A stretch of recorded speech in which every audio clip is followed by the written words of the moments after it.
Hello everyone, it's the Semi here, and today we're doing a clear of the guild boss Queen Bellandir. This is from the perspective of an SNS 1 Sword and Shield 1 Templar Tank, and the main things you need to know about this boss is that it's been buffed to level 55 for this encounter. It has a lot of health, you have an opportunity to clear it twice per week with your guild, and it does reward shards to both build a Bellandir weapon or upgrade one, and it can also drop some other stuff including the weapons, but the drop rate is low. The main thing in terms of mechanics we need to be aware about is we need to, to start with, we need to make sure we have the right buffs for the boss. We're using the damage potions to make sure we can get her health down in time before she enrages after 15 minutes. We need to have the antidotes, so we can remove the poison that she applies on a regular basis. The poison is applied from the queen herself and through these puddles that she leaves on the ground after some of her attacks. They're brown puddles, so don't stand in those, because each stack of this debuff is going to add damage and it's going to be quite difficult to heal up from that once you get over 2-3 stacks. And the antidote only removes one stack and has significant cooldown. The other mechanic that we need to be aware of is her Q, her Fury and normal attacks that you can block with Q or dodge roll. You just need to make sure you're blocking these, because they can they can do quite a bit of damage, even to a tank. But they are predictable and the pattern is the same. So we're gonna talk about them once she starts scouting. See, she burrows, and now she does the tail swipe. Every time she burrows, I just hold Q down. And then she does a body slam as well. And the body slam is slow, so you can in time hold Q for that as well. The other mechanic is the larvas she throws around occasionally. So larvas will attach to you and will either turn red or blue. As you can see, the larva I just had turned blue, which means that it removes all my poison stacks and it gives me immunity to the poison for a bit. This is the safe larva, and if you have that, you can continue fighting, no problem.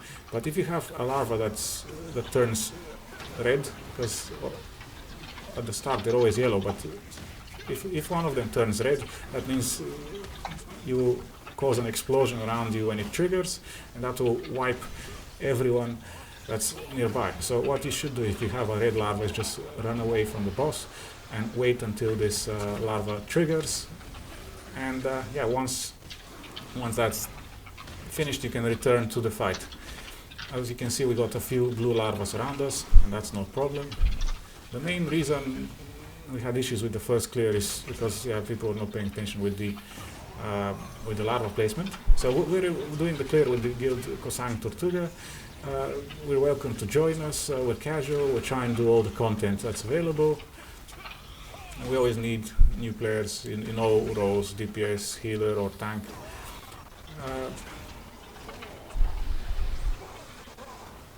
So as you can see, I'm popping some of these damage potions. And the other mechanic that we need to be aware of is the shell. It has, basically you can destroy part of the shell of Queen Bellandir, and that is displayed in the small bar under her main health bar. To do that, you need to apply attacks to her back, and that is, we're at 70% of her shell health, and once that's fully destroyed, then you can do a bit more damage to the boss. And it's important to just tank it away from the damage dealers so they can focus on doing back attacks.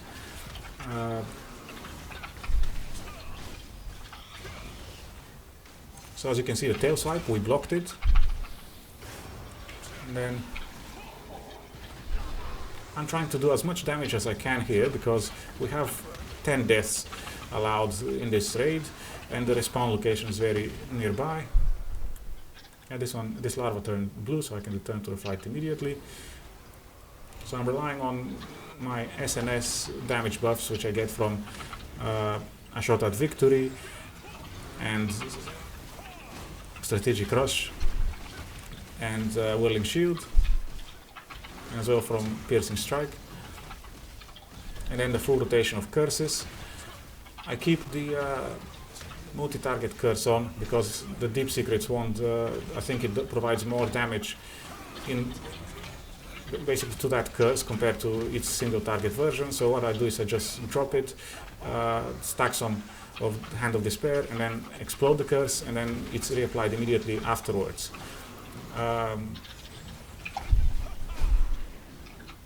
So then you get 2 instances of this curse in one rotation, which is great, and then the cooldown is not too big anyway. And Strategic Rush is always good to have in all scenarios, because in PvE, if it applies a collision, it's going to give you a damage buff through the mastery, and if it doesn't apply collision, it's going to give you a damage buff anyway, because the collision was resisted. And if you have morale boost, that works well with the general PvE content, but for bosses I swap morale boost with some other damage dealing passive.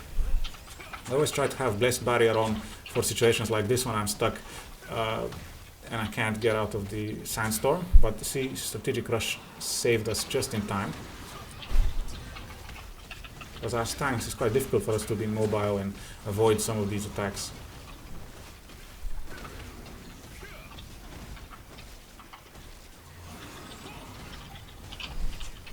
So we just almost got the boss down to 50% health. It takes a long time, this fight. But so far we're doing well. We don't have too many people wiping. And if you do wipe, you can salvage the fight. All you have to do is have ranged damage dealers tap the boss as quickly as possible on respawn, so you can keep the boss engaged in the fight and avoid the boss resetting its health to full. And then, as long as that's done, your party members, all of them will respawn and they will re-engage the boss, and you have 10 deaths allowed. So yeah, just plan for that, because especially when you get past the 15-minute mark and the boss enrages, that's when it gets more complicated tanking any of the attacks, because even the poison is enhanced in its damage. Yeah, with just 15 players, we struggle to finish the boss off very quickly. So yeah, down to 50%, and you can see the shells almost destroyed as well, but we just have to focus on it a bit more. And there's a visual indicator that the shell's being destroyed. You can see that one of the shells is clearly missing, and once it's fully destroyed, it's even more visible. And I try to check if the attack causing the larvas to spawn can be blocked with Q, and it's not blockable. And you can see now we basically got wiped by some of these worms exploding. The larva turned red and exploded. So it does happen, and that's the main cause of death, really.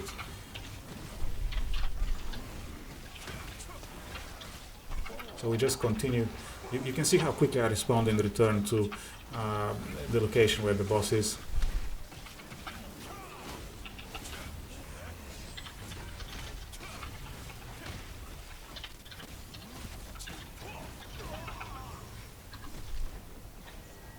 Okay, so I managed to dash away from this attack, and yeah, we're just getting back into the fight straight away. And as you can see, the full rotation is being used. All my skills are on cooldown basically all the time.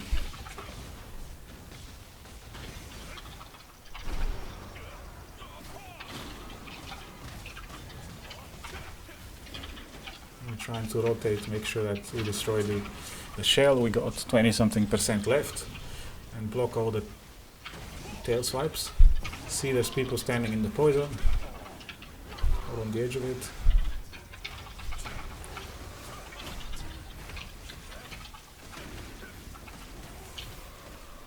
We don't do massive amounts of damage as tanks, but still every bit helps.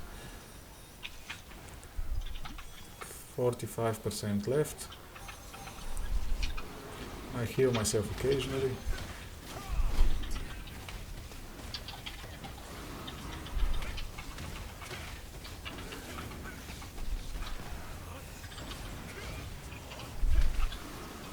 Okay, not much going on at the moment. We just continue DPSing, trying to destroy the shell is kind of what we focus on now. Or just 15% on it, so it should be destroyed soon. But yeah, if you're organized enough to avoid being wiped by the larvas and you got enough DPS, the boss is doable.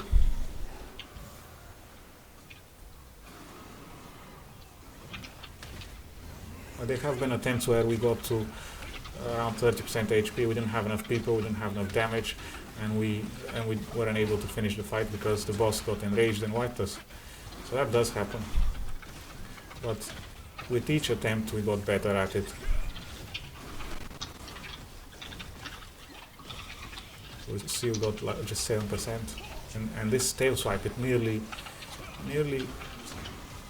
took me down. It's just around 13-14k damage on a tank, and that's quite deadly.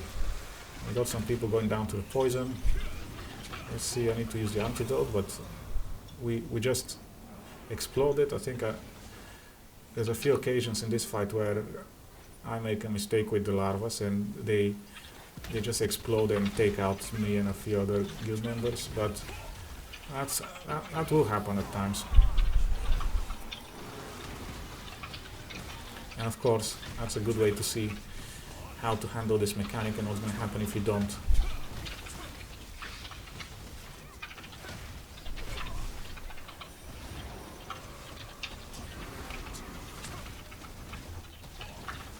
Alright. So we now have the shell destroyed, and you can see the animation there, and the queen goes... The queen shows some fear from that being destroyed, and you can see a big chunk of where the shell is now missing, and we can focus our fire on that. And we're at 30%, and her health is dropping down gradually. It's not going to happen quick.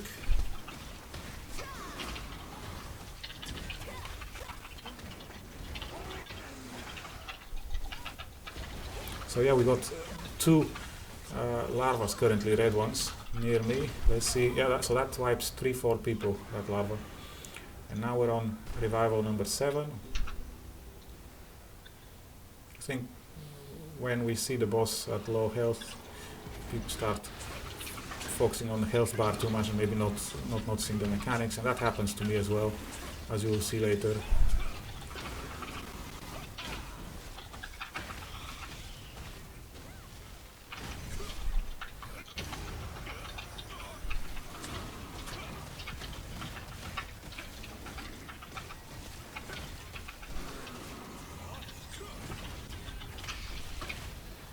So tail swipe, so you can see the indicator of the tail swipe is displayed before she actually burrows into the ground. So that is how you can tell. And now I have a bit of poison and a blue larva, and the larva is going to clear my poison, which is great. And I can return to the fight, and I'm standing just on the edge of the poison cloud.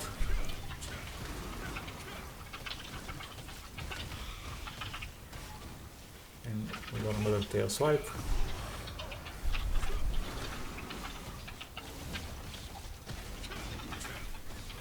Now we're at the last 20%. And this is where it gets interesting, because the damage we have is low, and it's not enough for us to clear her before she gets enraged. So we got more larvas, we have to avoid them.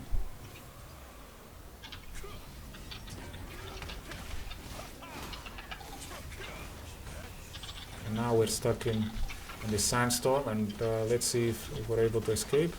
Strategic rush didn't help us this time, so it looks like we're going to be hit by the attack, and yeah, that takes half of my health. It looks like the boss will enrage within 30 seconds, and we're at 15%. Still have everyone up and alive.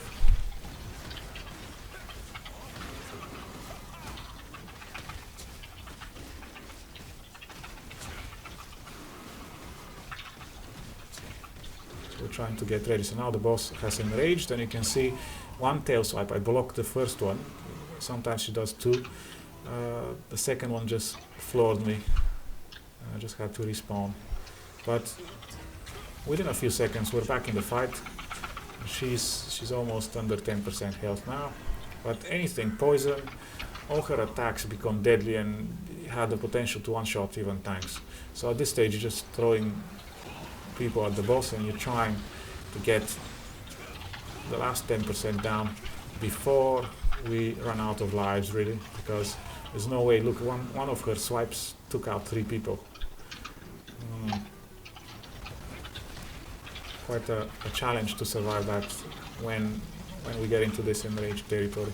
So we're now at under 10%, and we're not giving up. We're persevering. We're kind of focusing the boss. We're trying to block some of these attacks, but see, the attack of her and burrowing, it's now deadly. In the past it used to do half of my health, and now when she's enraged it just takes me out. So I have to make sure this doesn't happen and I move away when she's about to re-emerge from the ground, but that is as difficult.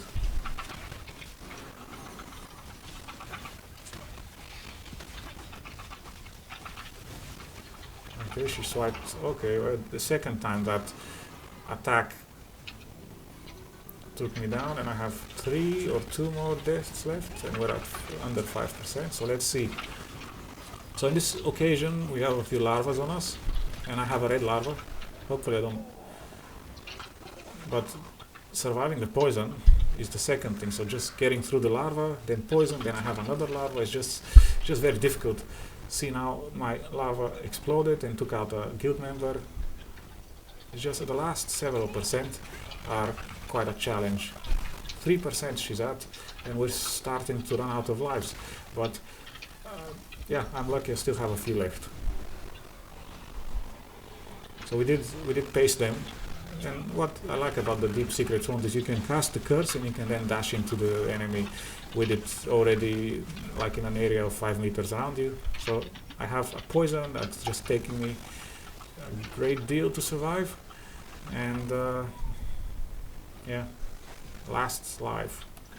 And we're at 0.3% health, and we cleared the boss at 18 minutes after it enraged.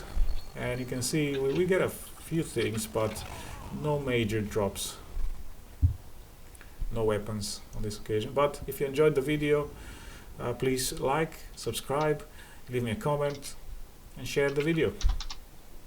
And yeah, more will be coming soon. Have a good day and see you around.